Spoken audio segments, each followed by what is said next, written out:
저는 오늘 마태복음 25장 1절로 13절의 말씀을 중심으로 신랑이로다 맞으러 나오라 라고 하는 제목으로 은혜를 나누고자 합니다. 한번 따라 하시면 좋겠습니다. 신랑이로다 맞으러 나오라. 예수님 재림하실 때에 여러분 청지기가 주의 종이 여러분 외칩니다. 신랑이로다 맞으러 나오라. 여러분 이 음성이 우리 모두가 여러분 다 들려줄 수 있게 되기를 바랍니다. 예수님의 사역은 3대 사역입니다. 첫째는 예수님께서는 가르치셨고요, 두 번째로는 천국 복음을 전파하셨고, 세 번째로는 병든 자를 치료하시는 사역을 하셨습니다.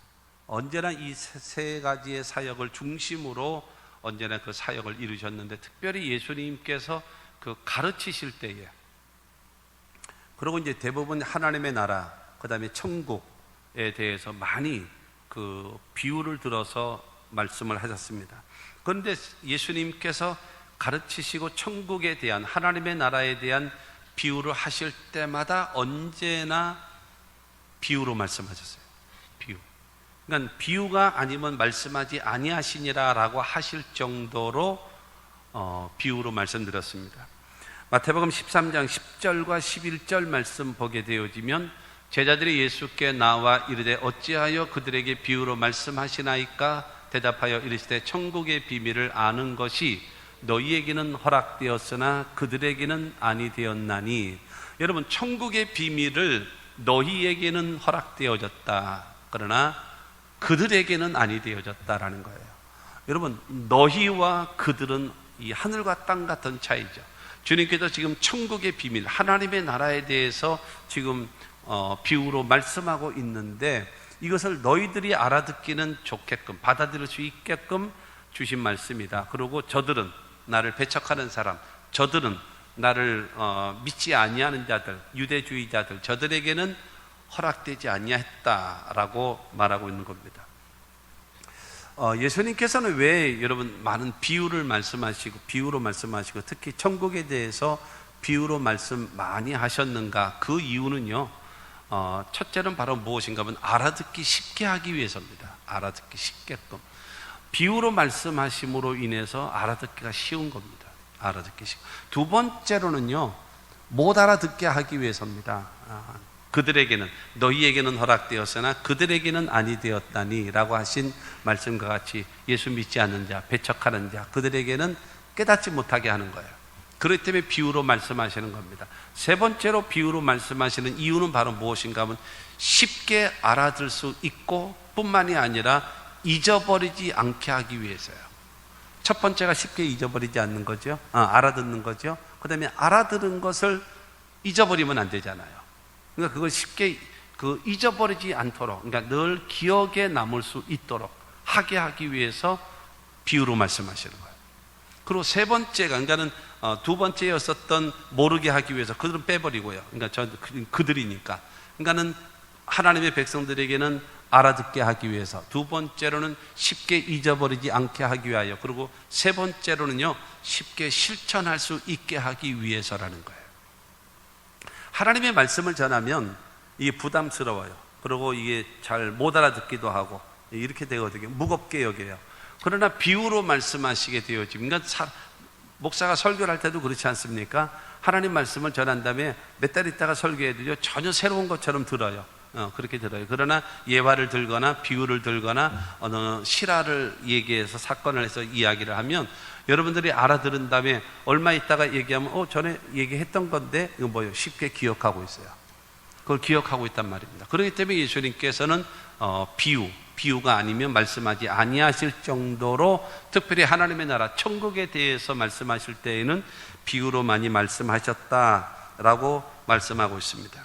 오늘 말씀은 예수님이 십자가에 못 박혀 죽으시기 한 3일 전에 제자들에게 집중적으로 가르치시는 말씀이에요. 집중적으로 가르치십니다. 열처녀 비유에 대해서 말씀하고 있는 것입니다.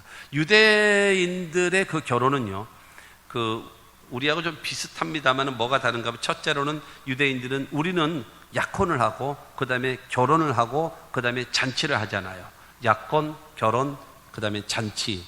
그러나 유대인들은 조금 다릅니다. 유대인들은 조금 다른데 먼저는 그 정혼을 합니다. 정혼은 우리하고 약혼하고 비슷하긴 합니다만은 이 우리처럼 약혼은 좀 약하지만 그 정혼은 굉장히 법적인 힘을 가지고 있어요. 거의 결혼한 거와 마찬가지로 말하자면 정혼을 해서 그만두게 되어지면 이혼 증서를 써줘야 돼요. 그러니까 법적인 효력까지 있다라는 거죠. 그 다음에 두 번째로는 그들은 잔치를 먼저 합니다. 잔치를 먼저 혼인 잔치를 베풀어요. 그리고 저녁 때 되어져서 그 다음에 혼인 예식을 행합니다. 그러니까 정혼, 그 다음에 잔치, 그 다음에 그 결혼 예식을 행해요. 우리는 약혼하고 결혼하고 그 다음에 잔치를 베푸는데 그 차이가 약간이 있습니다. 근데 왜 그러냐 하면은 유대 중동 지역은 워낙 낮에 더워요. 워낙 요즘에는 모든 시설이 잘 돼 있기 때문에 좀 그렇지 않을 수도 있겠습니다만은 낮에는 다 일해요. 밭에서 일해서 하고 들에서도 일을 하고 그 다음에 직장에서 일을 다 한 다음에 저녁에는 시간이 있잖아요. 그리고 더군다나 낮에는 덥지만 우리나라는 습도가 많아가지고 여름에 그늘에 들어가도 어떨 때는 후덥지근할 때가 있잖아요. 그러나 중동 지역은 습도가 거의 없습니다. 습도가 거의 없기 때문에 그렇게 더울 때도 그늘로만 들어가면 시원합니다. 정말로 신기할 정도로 시원해요. 신기할 정도로. 우리는 더우면 더울수록 옷을 자꾸 벗잖아요. 그러나 오히려 그 중동 사람들은 더울수록 옷을 껴입습니다. 그 옷에 그 자기 몸이 그늘이 되는 거예요. 그러면서 오히려 그 몸의 시원함을 느낀다. 그러니까 우리로서는 사실은 이해하기가 좀 어려운 거죠. 저녁이 되어지면 춥습니다. 그런 차이가 있어요. 그렇기 때문에 여러분 밤에 결혼을 한단 말입니다. 성도들에게 큰 관심사 중에 하나가 바로 무엇인가 하면은 예수님 재림은 언제 오실까? 여러분 언제 온다 이렇게 얘기하는 거는 100% 이단입니다. 예수님 말씀하셨잖아요. 나도 모른다, 천사들도 모른다, 아무도 모른다, 오직 하나님만 아시느니라 말씀하셨기 때문에. 그리고 더 하나 더 이야기하면은 하나님은 영이세요. 영이신 하나님이시기 때문에 지가 하나님이다. 어떤 또 좀 이상한 사람은 지가 보혜사다. 다 미친 거예요. 그거는 그거 다 미친 거예요. 그건 사입이에요. 전부 다. 그거는 전부 다 묶어놔야 돼. 그런 인간들은 전부 다 묶어놔야 될 인간들이에요. 왜냐하면 제정신이 아니죠.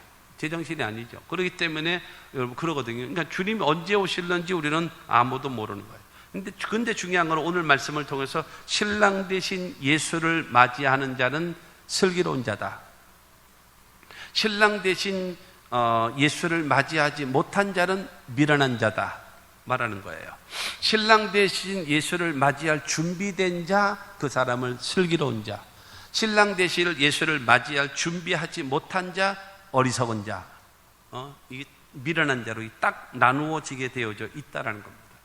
여러분 이 교회 안에는요, 교회 안에는 두 분류의 사람이 있습니다. 첫째로는 교인이 있고요, 두 번째로는 신자가 있습니다. 교인이라고 하는 것은 교회에 속한 사람이에요. 교회에 다니는 사람이에요. 여러분 이 교인에게는 이 지혜로운 성도, 신랑 대신 예수를 맞이할 수 있는 것을 기대하기가 어렵습니다. 기대하기가 어려워요. 교회를 다니는 거예요. 이제 교회에 속한 사람이에요. 교회에 속해서 다니는 것입니다. 그렇기 때문에 그 사람들은요, 여러분 사실상 모든 교파를 초월해서 거의 다 똑같습니다만은 사실상 예수를 믿은지, 예수를 믿어서 첫째는 성수주의라고, 두 번째는 침례, 장로교 같은 경우는 세례죠. 그 다음에 세 번째 11조, 성수주일, 침례, 11조, 이 세 가지를 하면 서리집사가 되는데 문제가 없어요. 예수를 믿은지 예를 들어서 한 2, 3년만 되더라도 다 서리집사 될 자격을 다 갖추죠. 서리집사가 되어진다면 이 세 가지를 계속 끊임없이 쭉 이어나가고 있다면 안수집사 되어지는 일에도 전혀 문제가 없어요. 서리집사 된 다음에 3년에서 5년 지나면 안수집사가 될 자격을 갖고 있습니다. 그리고 안수집사가 되어진 다음에 여러분 3년에서 5년 지나면 장로가 될 수 있는 자격이 부여됩니다. 그러니까 예수를 알지 못하는 사람도, 예수의 예자도 모르는 사람도, 여러분 내가 예수를 믿겠다고 교회에 와서 그 다음에 10년을 이상 다니게 되어지면 교회의 최고의 직분인 장로까지 될 수 있는 그런 것이 될 수 있어요. 그거는 여러분 신자가 되어져야 되는데 신자가 아니고 교인 중에서도 그렇게 되어질 가능성이 얼마든지 있습니다. 얼마든지. 그렇기 때문에 교인은 위험한 겁니다. 교인은요. 근데 두 번째 사람이 신자입니다. 신자는 누구냐면 예수를 나의 구주로, 하나님을 나의 아버지로 믿고 섬기는 사람이 신자입니다. 교인은 교회에 속해서요, 교회에 다녀요. 그 사람은 교인입니다. 그러나 예수는 나의 구주로 영접합니다. 저는 어디에서 와서 무엇 때문에 삶이 어디로 가는지 알지 못하고 방황하며 지냈습니다. 오늘 하나님의 부르심을 받고 믿음으로 기도합니다. 예수님이 십자가의 보혈로 저를 씻어 주옵소서. 저를 위하여 죽으시고 저를 위하여 부활하신 예수 그리스도를 제 구주로 모셔드립니다. 지금부터 영원토록 주님과 함께 살겠습니다. 저를 구원해 주시니 감사합니다. 예수님은 나의 구주이십니다. 하나님은 나의 아버지이십니다. 성령님 나를 인도해 주시옵소서. 여러분, 주님과 나와의 관계 속에 이와 같은 고백을 가진 사람이 신자인 겁니다. 이 고백, 주님과 맺어진 이 고백. 그래서 이 고백이 맺어져야 내 주와 맺은 언약은 영불변하시니 그 나라 가기까지는 늘 보하시네. 주님과 맺어진 이 관계는 영원히 지속적으로 갈 수 있는, 할렐루야, 이 은혜가 임하는 겁니다. 그러므로 교인으로 살지 말고 신자로 사시는 여러분들이 다 되시기를 주님의 이름으로 축원합니다. 오늘 이 말씀을 통해서 바로 예수님 언제 오실까에 대해서 어떤 자세를 가지고 있어야 될까, 여러분 이거에 대해서 예수님께서 하신 말씀이 오늘 마태복음 25장 1절로 13절의 말씀입니다. 첫째로 신랑은 예수 그리스도입니다. 여러분 마태복음 24장에 보게 되어지면 예수님께서 마지막 때에 이러한 일들이 있을 것이다 라고 말씀하고 있어요. 그리고 25장으로 딱 넘어가면서 1절을 먼저 볼까요? 1절에 보게 되어지면 그때에 천국은 마치 등을 들고 신랑을 맞으러 나간 열처녀와 같다 하리니 그래요. 1절에 처음에 뭐로 시작해놔요? 그때에라니. 그때에라고 하는 것은 24장을 통해서 마지막 때에 이러이러한 일들이 생겨난다라고 예수님께서 쭉 말씀하신 다음에 그 마지막 때, 그때에라고 말하는 겁니다. 그러면서 마지막 때에 어떤 자세, 그러니까 예수께서 다시 오신다는 거예요. 메시아가 다시 온다는 거예요. 예수께서 다시 오신다는 거예요. 그렇게 되어지면서 1절부터 13절을 통해서 열처녀 비유죠.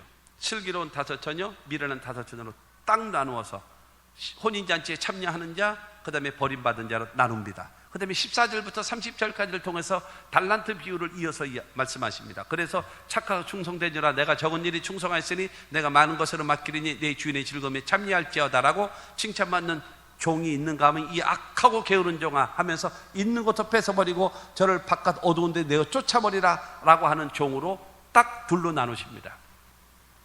그 다음에 31절로 46절을 통해 가지고 양과 염소의 비유를 하시면서 여러분 양의 분류에 있는 사람들을 향해서 말합니다. 너희를 위하여 창세전에 예비된 나라를 상속받으라 그러면서 영원한 천국 하나님의 나라로 그들을 인도하는 겁니다. 그러나 염소 분류에 있는 그 사람들을 향하여 마귀와 그의 사자들을 위하여 예비된 영영한 불에 들어가라 하면서 여러분 쫙 갈라놓는 겁니다.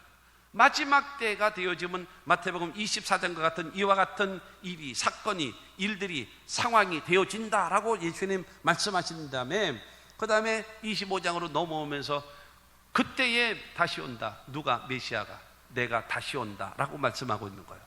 그러면서 슬기로운 5처녀와 그 다음에 미련한 5처녀 구분, 그 다음에 착하고 충성된 종, 악하고 게으른 종 나누고, 그 다음에 양과 염소로 완전히 구분해 주시는 바로 그 말씀을 주시는 겁니다. 그러니까 마지막 때에 여러분 예수님께서 신랑을 맞으러 나간 열처녀와 같다. 그러니까 신랑 대신 예수께서 다시 오신다라는 거예요. 예수님께서 여러분 처음에 초림 오셨잖아요. 초림 예수. 여러분 갓난아이로 태어나셔서 여러분 성령으로 잉태되어 동정녀 마리아에게 나시고 어린아이로 태어나셨잖아요. 그러나 다시 오실 그 예수님은 만왕의 왕으로 만주의 주로서 심판주로서 다시 오신다라고 하는 사실을 믿게 되기를 바랍니다. 여러분 주님을 맞이해야 돼요. 우리 모든 사람은요. 그래서 우리 마지막 때에 주님을 맞이하게 되어지거든요. 첫째로 보면은요, 우리가 개인의 종말 때 주님을 만나게 됩니다. 개인의 종말. 언젠가 사람들은 다 죽게 마련입니다. 요새는 뭐 백세 시대다 그렇다 할지라도 중요한 건 어쨌든 100살, 120까지 뭐 그런다 할지라도 모두 다 앞서거니 뒤서거니 조금 더 사느냐 조금 덜 사느냐 그 차이가 있을 뿐이지 이 세상을 누구나 할 것 없이 다 떠날 수밖에 없는 겁니다. 두 번째, 여러분 인류의 종말이 다가올 수 있습니다. 언제 어떤 방식으로 오게 될런지 아무도 몰라요. 아무도 몰라요. 그리고 세 번째로는 예수님 재림하실 때에 바로 예수님을 여러분 종말이라고 하는 것은 마지막 때라고 하는 것은 첫째 개인의 종말, 두 번째로는 인류 역사의 종말, 세 번째로는 여러분 예수님의 재림하심으로 인하여 종말이란 말입니다. 그때에 어떻게 되어지든지 간에 개인의 종말이 됐든지 인류의 종말이 됐든지 예수님이 재림하시는 종말이 됐든지 모두 다 예수님을 맞이하기에 부족함이 없는 하나님의 사람들이 되시기를 주님의 이름으로 축원합니다. 여러분 오늘 본문 6절 말씀 보게 되어지면 밤중에 소리가 나되 보라 신랑이로다 맞으러 나오라. 신랑이 오시는 겁니다. 신랑 대신 예수께서 다시 오시는 것, 예수님의 재림이죠. 바로 이 세상의 마지막 때를 말합니다. 개인의 마지막, 인류의 마지막, 주님 재림하심으로 인하여 우리 모든 사람이 여러분 주님 앞에 서게 되어진다라고 말하고 있습니다. 유대인들의 그 결혼 풍속 가운데 하나가 뭔가 하면은요, 이제 밤에 하잖아요. 밤에 이제 혼인 예식을 하러 온단 말입니다. 멀리서 오는 거예요. 그러면 그 신랑이 오게 되어질 때 신부는 등을 가지고 불을 환하게 밝히고 신랑을 맞이해야 돼요. 신랑을 맞이해야 됩니다. 맞이하지 아니하면, 그렇기 때문에 밤중에 소리가 나되 보라 신랑이로다 맞으러 나오라 하고 소리를 지르는 겁니다. 옛날에 여러분 그런 거 하셨지 않습니까? 요즘에도 하나요? 내일 결혼식이에요.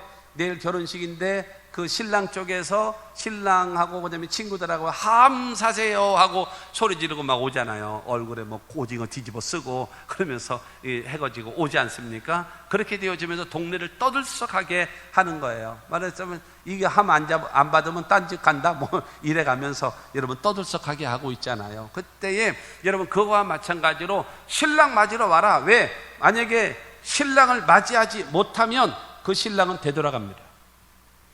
신부가 맞이하지 아니하면 그 신부는 되돌아갑니다. 되돌아간 다음에 그 신부는 다른 여자와 결혼을 또 할 수 있어요. 왜? 왜냐하면 신부가 자기를 맞이하지 않았기 때문이죠. 그 다음에 그 여자는 파혼당합니다. 그리고 평생 시집을 못 갑니다. 그러게 돼 있거든요. 그렇게 되어져 있기 때문에 신랑이 왔을 때에 그를 맞이해야 되는, 그것이 이스라엘의 풍속이란 말입니다. 여러분 예수님, 우리가 믿는 예수는 나의 주를 믿어요. 그 예수님은 어떤 분이신가요? 첫째로 육신을 입고 이 땅에 오셨죠. 두 번째로 십자가 못 박혀 죽으셨죠. 여러분 중요한 건 설교를 들을 때 있잖아요, 성경 이야기를 하고 구원에 대한 사건을 얘기할 때는 일단 잘 이해가 안 될지라도 아멘으로 따라오시기 바랍니다. 아멘 하셔야 돼요. 여러분 가장 중요한 예수님에 대해서 말씀하는데 가만히 있으면 아무리 마스크를 쓰고 있다 할지라도 그래도 아멘 하시기 바랍니다. 여러분 예수님은 이 땅에 육신으로 오셨고요, 두 번째는 십자가 못 박혀 죽으셨고, 세 번째는 사흘 만에 부활하셨고, 네 번째로는 승천하셨습니다. 그리고 다섯 번째로는 여러분 하나님 보좌 우편에 앉아 계세요. 그리고 마지막 여섯 번째가 뭐냐면 예수님은 다시 오신단 말이에요. 그러니까 첫째서부터 다섯째까지 오셨고 죽으셨고 부활하셨고 승천하셨고 하나님 보좌 우편에 앉아 계신 그 예수 그리스도, 이걸 다 이루셨다면 마지막 주님 재림하실 것도 반드시 이루실 줄로 믿습니다.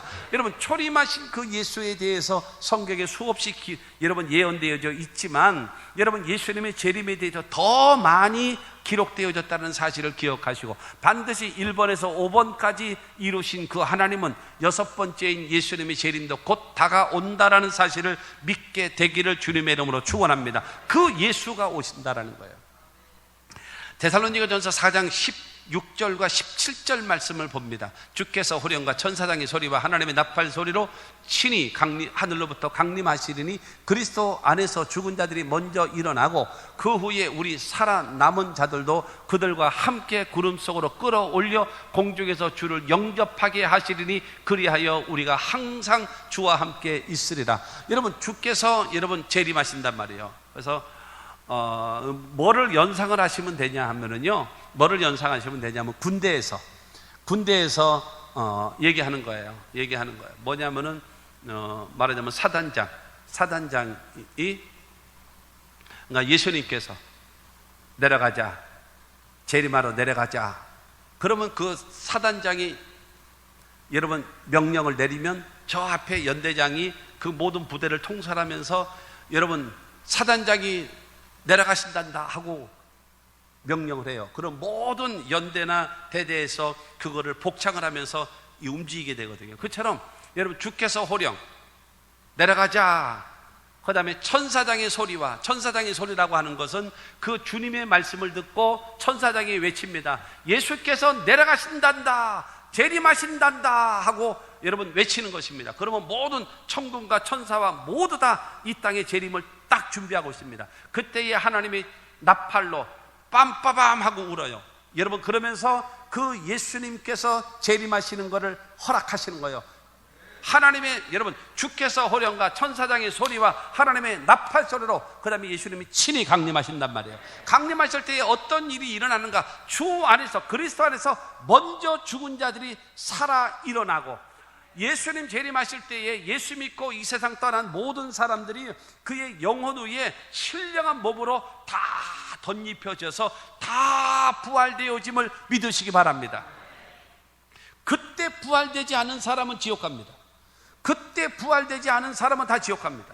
그때 여러분 그리스도 안에서 먼저 믿는 사람들만 부활되어지는 거예요.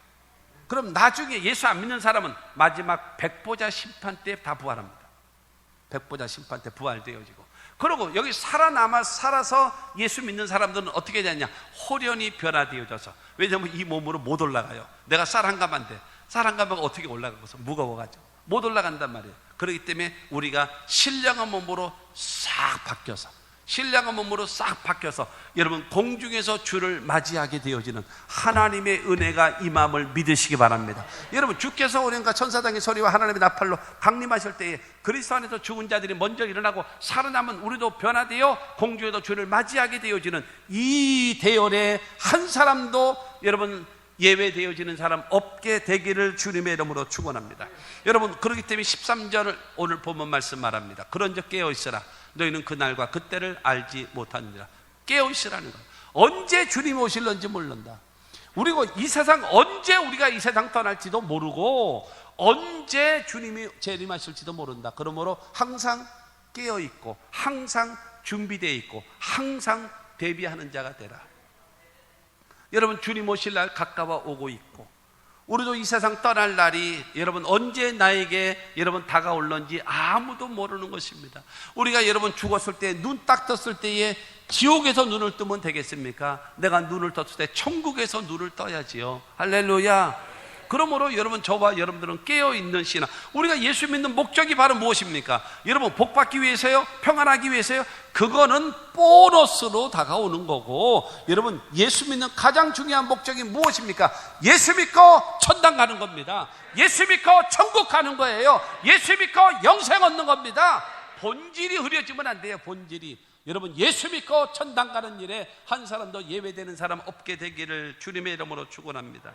요즘 시대는 영적으로 여러분 병들어 있고 잠자는 시대입니다. 마가복음 13장 36절과 37절은 말합니다. 그가 호련히 와서 너희가 자는 것을 보지 않도록 하라.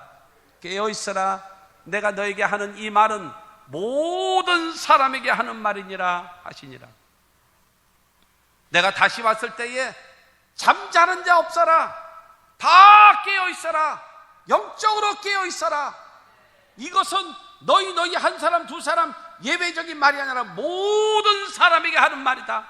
여러분 주님 재림이 가까워 오고 있을 때에 영적으로 깨어있고 준비된 자 되어져서 언제든지 아멘 주 예수여 어서 오시옵소서 맞이할 수 있는 신앙의 사람들이 다 되시기를 주의 이름으로 축원합니다. 내가 이 세상 떠날 때요, 이 세상 떠날 때 어떻게 하고 죽어야 되겠습니까? 아버지여 나의 영혼을 아버지 손에 부탁하나이다. 그러고 나서 여러분 주님께 나의 영혼을 맡기고 주님의 손에 붙잡힌 바 되어져서 올라가야 될 것을 믿으시기를 주님의 이름으로 축원합니다. 오늘 묵상할 때 낭독해드렸던 시편 요한복음 14장 1절로 3절 말씀 보게 되어지면 너희는 마음에 근심하지 말라. 하나님을 믿으니 또 나를 믿으라. 내 아버지 집에 거할 곳이 많도다. 그렇지 않으면 너에게 일렀으리라. 내가 너희를 위하여 거처를 예비하려 가노니 가서 너희를 위하여 거처를 예비하면 내가 다시 와서 너희를 내게로 영접하여 나 있는 곳에 너희도 있게 하리라. 예수님께서 승천하신 이유가 바로 무엇입니까? 저와 여러분들의 거처를 예비하기 위해서, 천국에 예비하기 위해서. 여러분, 삼성 때문에 평택이 전체가 다 지금 재개발 아닙니까? 온 사방 전체가 지금 아파트 짓고 있지 않습니까? 여러분, 준공되어지면 전부 다 입주하게 되어지는 것처럼 저와 여러분들의 하나님의 나라 집이 지금 지어져 가고 있음을 믿으시길 바랍니다. 여러분, 내가 너희를 위하여 거처를 예비하면 내가 다시 와서 너희를 내게로 영접하여 나 있는 곳에 영원히 너희도 함께 있을 것이다 라고 예수님 말씀하시는 겁니다. 여러분, 그 예수님 다시 오실 예수님을 믿으시기 바랍니다. 그러면서 예수님 말합니다. 요한복음 14장 6절을 말합니다. 예수께서 이르시되 내가 곧 길이요 진리요 생명이니 나로 말미암지 않고는 아버지께로 올 자가 없느니라. 여러분, 우리가 영생을 얻고 천국 가는 그 길, 진리, 생명은 무엇인가? 오직 예수입니다. 그러므로 다시 오실 그 신랑은 누구냐? 예수 그리스도입니다. 그러므로 예수를 믿고 그 예수를 사랑하고 예수를 전하며 삽시다. 여러분, 그분이 바로 다시 오실 예수 그리스도이기 때문입니다. 두 번째로, 열처녀는 교회와 성도입니다.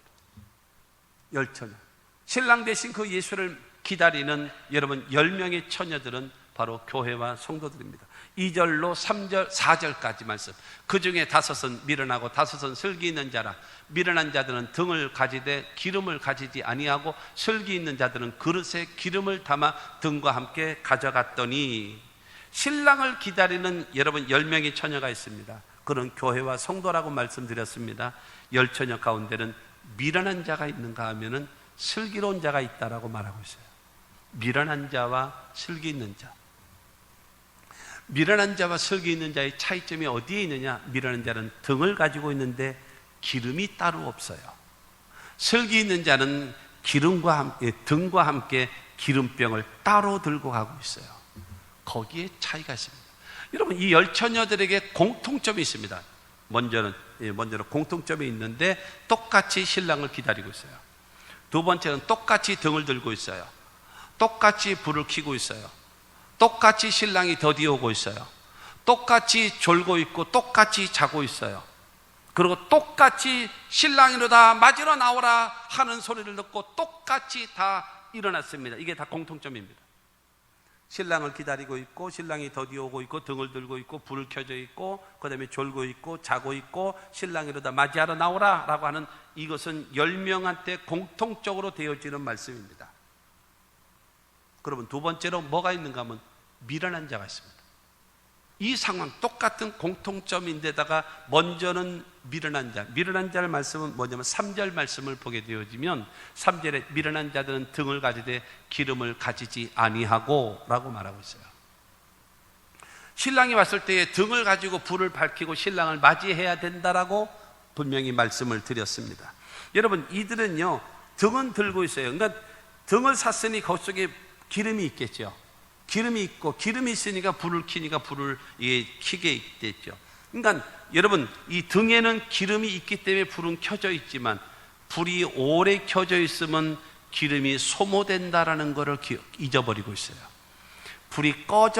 기름이 떨어지면 불이 꺼져간다라는 것을 잊어버리고 있는 거예요.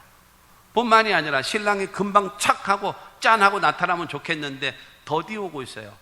늦게 오고 있어요. 기다려도 오지 않단 말입니다. 그러니 불은 켜져 있고, 여러분 신랑은 더디 오고 있고, 그러면 기름은 다 타게 되어지고, 그러면 불이 꺼져가게 되어지면 신랑을 맞이하지 못하게 된다는 겁니다. 아니에요, 뭐 없어도 나 혼자 살아요. 여러분, 요즘에 생각 갖고 이렇게 얘기하면 이게 대화가 안 되는 거야, 이거는. 어? 아유, 혼자 사는 게 더 편하지 뭐. 여러분, 이렇게 얘기하면 대화가 안 되는 거야, 이게. 지금 여러분 혼자 이 땅에 살면서 혼자 산다, 뭐 결혼한다, 이 얘기가 아니에요. 행복하게, 아이고 나는 혼자 자유로운 게 더 좋아, 이 얘기가 아니에요. 지금 영생이 달려있고 천국과 지옥이 달려있는 문제를 지금 얘기하고 있는 거란 말이에요. 근데 이 미련한 자들은 불이 계속 타고 있으면 기름이 소모된다는 걸 잊어버리고 있고, 그 다음에 계속적으로 신랑이 더디오고 오래되어지면 불이 꺼지면 신랑을 맞이할 수 없다라는 것을 이 사람들은 착각하고 있는 겁니다. 6절에서부터 8절 말씀을 다시 봅니다. 밤중에 소리가 나되 보라 신랑이로다 맞으러 나오라 하매 이에 그 처녀들이 다 일어나 등을 준비할세 미련한 자들이 슬기 있는 자들에게 이르되 우리 등불이 꺼져가니 너희 기름을 좀 나눠달라 하거늘 신랑이로다 맞이하러 나오라. 그러니까 다 그냥 부랴부랴 일어났어요. 10명의 처녀들이 다 일어났습니다. 그러나서 자기가 이제 준비하는 거예요. 준비하는데 지금 깜빡깜빡 하는 거예요. 깜빡깜빡. 불이 확 올라오는 거예요. 올라와야 되는데. 이거는 옛날에 등불을 켜본 경험이 있는 사람들은 이해가 돼도 등불을 모르는 사람은 이게 이해가 잘 안 간단 말이에요. 이게 그렇단 말이에요. 우리가 옛날에 85년도 때 이게 우리가 삼각산 기도하러 신학생들 올라가고 그러게 되어지면요, 이 등불 갖고 가요. 그래서 기름 넣고 하면은 불이 확 올라. 이 줄이거든. 근데 중요한 거는 기름이 꺼져가는 거예요. 불이 꺼져가는 거예요. 그러니까 지혜로운 5 처녀들은 등과 함께 기름병이 따로 있었거든요. 좀 나눠달라. 같이 좀 쓰자. 그랬더니 어림없는 소리 하지 마. 어림없는 소리 하지 마. 우리 피차 꺼져가지 않냐? 피차 꺼져간다. 너 가서 파는 데 가서 사와. 기름 파는 데 가서 사와. 슬기로운 5 처녀 거기서 주겠습니까? 안 주는 거죠. 왜냐면 내가 신랑 맞이해야 되는데 내가 그거를 버릴 수는 없잖아요. 가서 사와. 여러분, 그래서 거절합니다. 그러니까 10절 말씀 보게 되어지면 그들이 사러 간 사이에 신랑이 오므로 준비하였던 자들은 함께 혼인잔치에 들어가고 문은 닫힌지라. 미련한 5 처녀. 여러분, 신랑이로다 하고 소리 질러서 그때 부랴부랴 일어나가지고 그 다음에 기름 좀 빌리려고 그랬더니 안 빌려주고 사오는 파는 데 가서 사오라 그랬더니 사러 간 사이에 신랑이 도착을 했고 그 다음에 슬기로운 5 처녀는 다 맞이하고 그 다음에 물이 쾅 닫혀버리고, 이 미련한 5 처녀들은 기름은 사갖고 왔는데 이제 신랑이 없어진 거예요. 신랑 문은 닫아진 겁니다. 11절과 12절 말씀 봅니다. 그 후에 남은 처녀들이 와서 이르되 주여 주여 우리에게 열어주소서. 대답하여 이르되 진실로 너희에게 이르노니 내가 너희를 알지 못하노라 하였느니라. 너는 나하고 상관없는 자들이라. 가.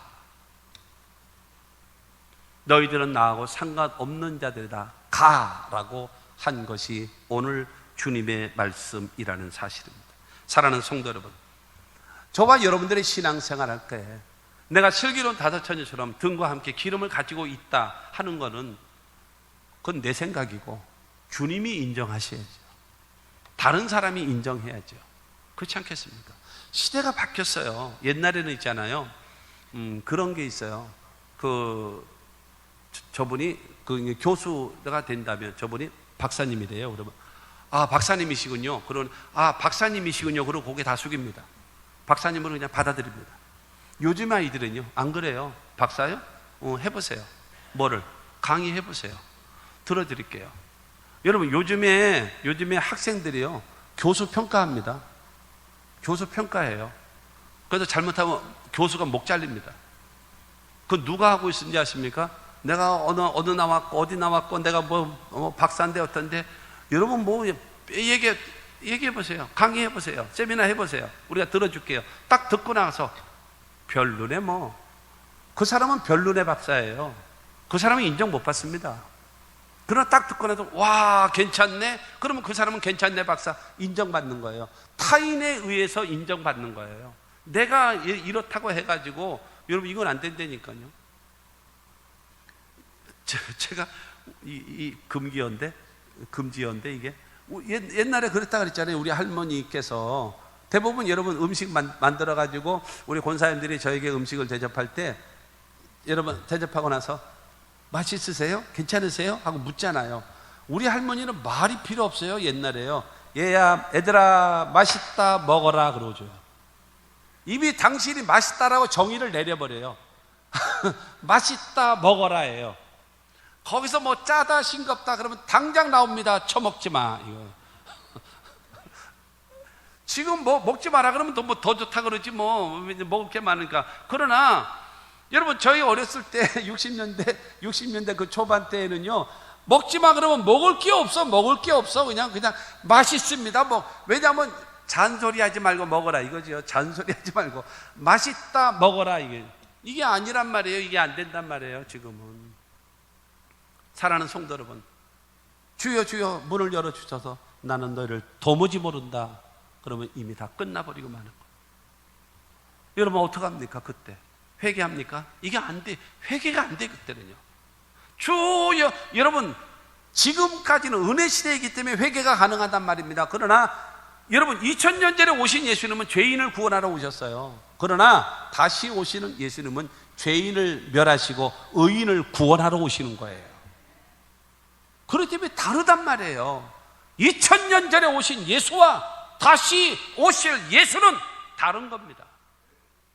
사랑, 여러분 그분이 달라진 것이 아니라 여러분 죄인을 구원하러 오셨지만 다시 오실 예수님은 죄인을 멸하시고 의인을 구원하셔서 영원한 천국으로 이끌기 위하여 다시 오신다는 사실을 기억하시기를 바랍니다. 사랑하는 성도 여러분, 우리들이 인정받아야 돼요. 요한계시록에 보면 2장과 3장에 보면 소아시아 7교회가 나옵니다. 근데 그 중에 제일 마지막에 있는 라오디게아 교회가 나오거든요. 그 교회는 지금 마지막 때 딱 우리의 사실을 말합니다. 한 절만 말씀드리면 요한계시록 3장 17절 말씀 보면 내가 말하기를 나는 부자라 부요하여 부족한 것이 없다 하나 내 공고한 것과 가련한 것과 가난한 것과 눈먼 것과 벌거벗은 것을 알지 못하는도다. 라오디게아 교회는 말합니다. 우린 부자입니다. 거기는 워낙 건강이 있고 워낙 부자예요. 라오디게아 교회. 지진으로 인하여 폐허가 됐을 때에 주 정부에서 우리가 지원해 주겠습니다 라고 요구할 때도 라오디게아 지역은 아니 필요 없어요. 우리는 부자라서 우리가 얼마든지 우리 힘으로 복구할 수 있습니다 라고 할 정도로 부자였습니다. 그러니까 예수님 말씀하시는 겁니다. 너희는 육신적으로는 환경적으로는 부자일는지 몰라도 너희들은 가난하다. 어느 정도 가난한지 아니 곤고하고 가련하다. 곤고하다, 비참하고 불행한 거. 그 다음에 가련하다, 초라하고 불행하고 아주 천한 모습으로 되어져 있는 너희는 가난한 자다. 그러고 뭐 밝히 본다고 너희들은 눈멀었어. 너희들은 양피 가죽으로 해서 좋은 옷을 입었다고? 아니야, 너희들은 벌거벗고 있어. 너희들은 가난하고 너는 눈멀고 있고 너는 벌거벗은 것을 왜 모르니? 왜 모르니? 너 혼자만 착각하고 사니? 너 혼자만 착각하고 살아? 여러분 이러면 어떡합니까? 이 사람들은 이제 나중에 다 옵니다만 등만 들고 쩔레쩔레 다니는 거야. 이제 왔다 갔다. 정작 거기에는 기름이 없는 거예요. 정작 들고는 있었는데 뭐가 없는가 하면 거기에 불이 없는 거예요. 주님하고 전혀 상관없는 사람이 되어져 버리고 만다라는 겁니다. 교회는요, 하나님을 섬기는 사람들이 있습니다. 슬기 있는 자가 있고 미련한 자가 있습니다. 그런데 여기 슬기로운 자는요, 여러분 4절 말씀 보게 되어지면 슬기 있는 자들은 그릇에 기름을 담아 등과 함께 가져갔더니, 이게 슬기 있는 자예요. 등은 다 갖고 있어요. 그러나 슬기 있는 자들은 기름병을 따로 갖고 있어요. 왜? 이 등이 오래 켜져 있으면 기름이 소모될 것이다. 기름이 모자랄 것이다. 그리고 신랑이 혹시 더디 오게 되어지면 꺼질지도 모른다. 그러므로 보충하기 위해서는 기름을 준비해야지. 이게 현명한 자고 지혜로운 자고 슬기 있는 자라고 성경은 말하고 있는 겁니다. 왜? 언제 오실지 모르니까 항상 준비하고 있는 겁니다. 10절 말씀을 보게 되어지면 그들이 살아간 사이에 신랑이 오므로 준비하였던 자들은 함께 혼인잔치에 들어가고 문은 닫힌지라. 여러분, 슬기로운 다섯 처녀는 등과 함께 이 병을 따라 갖고 있었잖아요. 그러니까 신랑이 왔을 때에 불이 꺼져가는 거예요. 그러나 이들은 걱정이 없어요. 왜 걱정이 없느냐? 여러분, 기름병이 따로 있었기 때문에 등에다가 기름을 부으니까 다시 불이 확 일어나는 거예요. 일어난 불을 가지고 신랑을 맞이하였고 그 다음에 혼인잔치에 들어가고 문은 쾅 닫혀버리는 거예요. 이게 슬기 있는 자죠. 슬기로운 자라고 성경은 말하고 있는 겁니다. 사랑하는 성도 여러분, 미련한 다섯 처녀와 같이 신앙생활하지 말고 저와 여러분들이 어떻게 해요?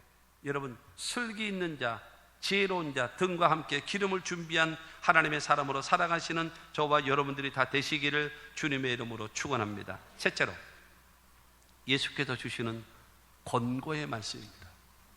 예수께서 주신 말씀 6절과 7절 다시 봅니다. 밤중에 소리가 나되 보라 신랑이로다 맞으러 나오라 하며 이에 그 처녀들이 다 일어나 등을 준비할세. 신랑이 왔을 때에 준비할 것이 있다라는 거예요. 준비되어지는 것이 뭐냐? 불이 밝혀 있는 등을 준비해야 돼요. 등을, 여러분, 불이 켜져 있는 등을 준비하고 있어야 돼요. 꺼져 있는 등은 아무 소용이 없어요. 옛날에는 가로등이 없었잖아요. 옛날에 가로등이 어디 있어요? 깜깜할 때 앞에서 등불을 들고 가면은 앞이 환하게 보이잖아요. 그 역할을 해주는 거예요. 그 역할을.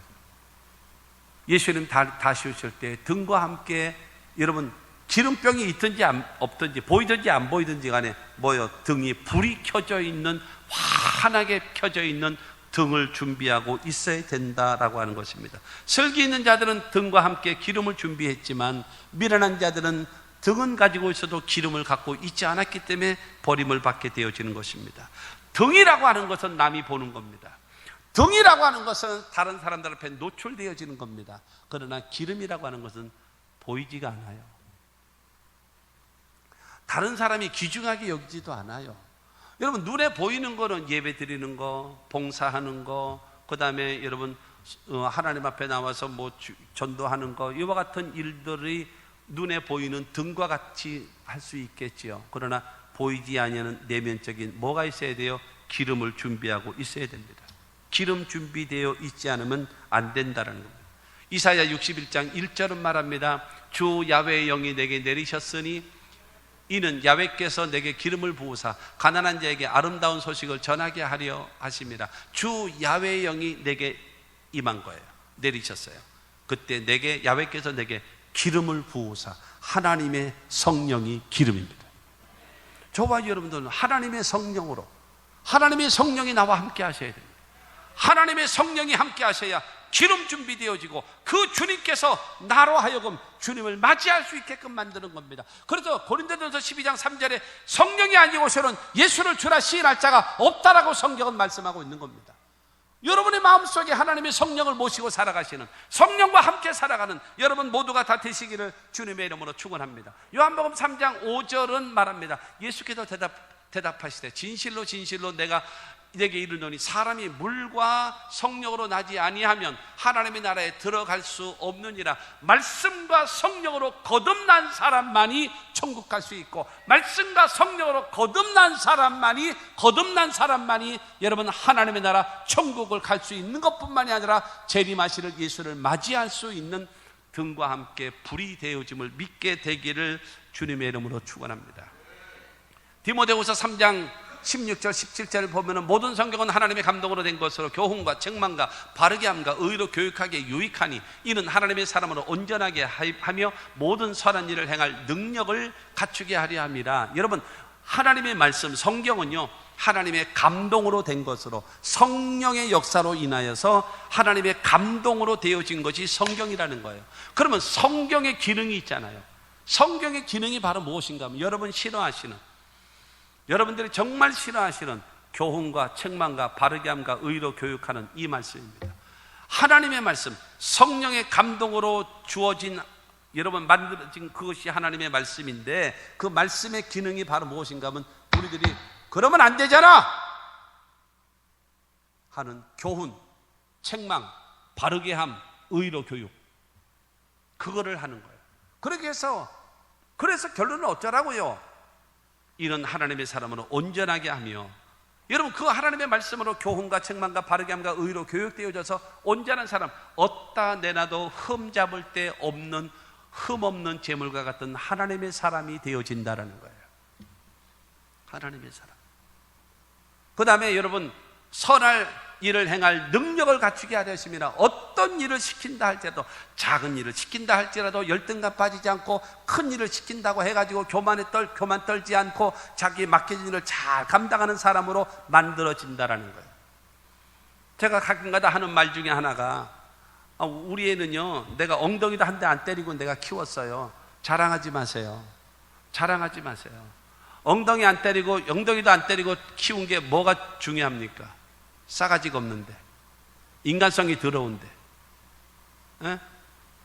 인간성이 더럽고 싸가지가 좋지 않고 버르장머리가 없는데 안 때리고 여러분 키웠다 컸다, 이게 무슨 의미가 있습니까? 차라리 회초리 가지고 다리가 부서져라 맞고 바르게 살고, 여러분 올바른 신앙, 올바른 인격으로 되어 있는 것이 아름다운 거 아니겠습니까?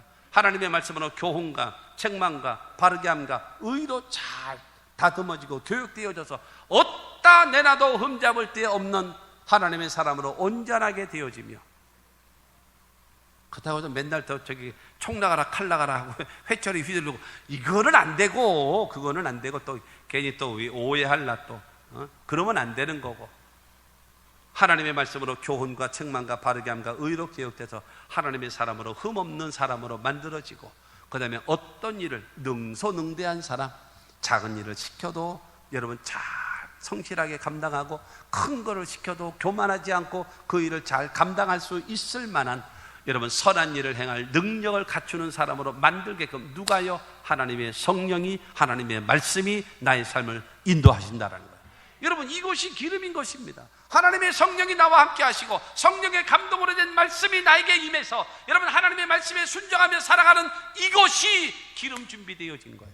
하나님의 말씀이 나의 삶을 주관하고, 주님이 가라면 가고 오라면 오고 하라면 하고 멈춰! 그러면 멈출 줄 아는 신앙, 그 사람이 기름 준비한 하나님의 사람임을 여러분 믿으시기를 주님의 이름으로 축원합니다. 여러분들의 신앙에 마지막으로 그 말씀은 꼭 드리고 싶어요. 제가 지금 드리는 이 말씀을 이렇게 하지 말고 고개를 갸우뚱하지 마시고 하나님의 음성으로 들으십시오. 제가 여러 번 수없이 강조한 말씀입니다. 첫째로 성수주의를 목숨 걸고 지키십시오. 여러분, 성수주의는 바로 무엇인가? 성수주의는요, 주의를 지켜서 하나님 앞에 와서 예배 드리는 것은 하나님은 창조주이십니다. 하나님은 부활하신 주님이십니다. 하나님은 우리를 구원하신 분이십니다. 그거를 인정하는 신앙적 고백, 안식일 날 성회로 하나님을 섬기라고 성경은 말하고 있으니, 그러므로 여러분 하나님 앞에 성수주의를 여러분 하나님 앞에 나와서 예배하는 겁니다. 누가 뭐라고 할지라도 여러분 해야 돼요. 너무나 한국교회가 영적으로 잠들어 있어요. 엎어진 개 쉬었다 간다고 너무나 많은 사람들이 여러분 뭐 이 핑계 저 핑계 대가면서 뭐 코로나니 뭐니 해가면서 그래가지고 교회 안 오고 어디가 있는가 보면은 저기 산에 가 있고 낚시터가 앉아 있고 백화점 가 앉아 있고, 여러분 이게 말이 되는 얘기입니까? 코로나, 여러분 전철을 한번 타보세요. 서울 가서 전철 한번 타보세요. 콩나물 시루가 뭔지를 여러분 느끼게 될 겁니다. 서울에 있는 큰 백화점 가보십시오. 사람한테 밀려가고 있습니다. 거기는 코로나 안 생겨요, 여러분. 여러분 아침 출근 시간에 버스를 한번 타보십시오. 어떻게 되어지나? 바글바글합니다. 거기는 코로나가 안 생겨요. 희한하게 교회만 코로나가 생긴다 그러고, 카페에서만 커피 먹으면서 코로나가 전염된다 그러고, 식당에서만 애꿎은 데만 얘기하고 앉았지. 여러분 이게 말 같은 소리입니까? 어쨌든 여기에 여러분 같이 부응해가지고 어쨌든 그냥 나가기 싫은데 잘 됐다 해가지고 여러분 주님 아까 말씀드렸던 것처럼 내가 올 때 자는 거를 보지 않았으면 좋겠다라고 말씀하신 것처럼, 사랑하는 성도 여러분, 성수주의를 통해서 그 하나님을 인정하는 신앙적 고백이 있게 되기를 바랍니다. 두 번째는요, 온전한 11조 생활입니다. 11조 생활은 바로 무엇인가 하면, 여러분 그런 말 있잖아요. 농사를 지으신 분들은 알지요. 예를 들어서 저희 차구남 장로님 같은 분은 농사를 지으시고 그러시니까, 여러분 그런 말 있잖아요. 여러분 이 종자 씨앗은요, 안고는 죽어도 먹고는 안 죽어요. 종자 씨앗은 아무리 보릿고기가 있다 할지라도 종자 씨앗은 끌어안고 죽어. 배가 너무너무 고파서 끌어안고 죽어. 그러나 그냥 탁 삶아가지고 먹어버리면 되지. 그러나 먹어버리면 온 집안이 다 죽어버리니까, 농사를 못 지니까. 그렇다면 끌어안고는 죽어도 먹고는 안 죽어요. 그게 종자 씨앗입니다. 11조는 바로 무엇인가? 하나님 앞에 종자 씨앗과 같은 하나님이 이 축복의 근원이십니다를 신앙 고백을 하는 것이 온전한 11조입니다. 그게 11조입니다. 여러분 11조를 그냥 돈으로만 계산하니까는 이게 한숨이 쉬어지는 거죠. 한숨이 쉬어지는 거죠. 그것은 바로 종자 씨앗이다라는 거예요. 그리고 하나님이 나의 모든 복의 근원 되심을 인정하는 신앙 고백이라는 것을 여러분 아셔야 됩니다. 세 번째로 기도입니다.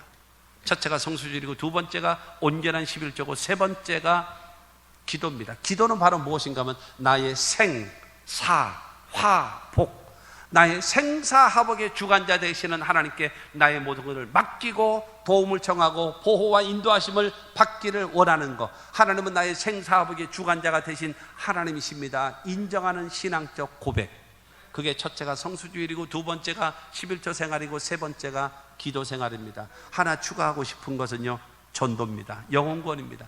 하나님이 가장 기뻐하시는 일입니다. 왜냐하면 독생자 예수 그리스도를 십자가 못 박혀 죽이면서, 예수는 죽으면서 뭐라고 얘기하셨습니까? 엘리 라마 사박다니, 나의 하나님 어찌하여 나를 버리셨나이까 절규하잖아요. 여러분, 그렇기 때문에 그로 인하여 우리를 영생을 주신 하나님이시기 때문에 그 예수 그리스도를 복음을 전하는 사람을 가장 하나님은 귀하게 여기십니다. 그래서 예수님께서 말씀하잖아요. 나와 복음을 위하여 헌신하는 사람은 현세의 100배와 내세의 영생을 얻지 못할 자가 결단코 없으리라 말씀하셨어요. 나와 복음을 위하여 헌신하는 사람, 사랑하는 성도 여러분, 주를 위하여 헌신하며 사십시오. 기름 준비하며 사십시오.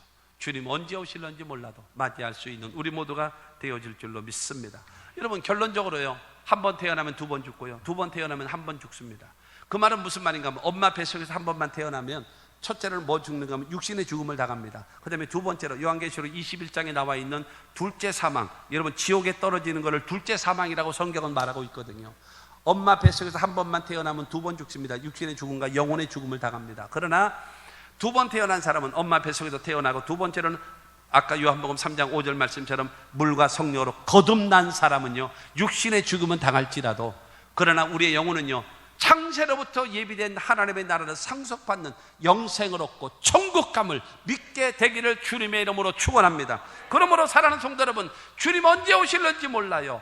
그러나 주님이 만약에 먼저 오시게 되어진다, 내가 살아생전에 먼저 오신다면 우리는 여러분 두 손 들고 맞이해야 됩니다. 아멘. 주 예수여 어서 오시옵소서. 맞이할 수 있는 여러분들이 되시기를 바라고, 주님 오시기 전에 성질이 급해서 먼저 가신다면 아버지여 내 영혼을 아버지 손에 부탁하나이다 하고 세상을 떠날 수 있는 여러분들이 다 되시기를 주님의 이름으로 축원합니다.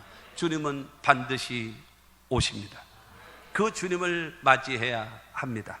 한 사람도 이탈자 없게 되기를 주 예수 이름으로 축원합니다.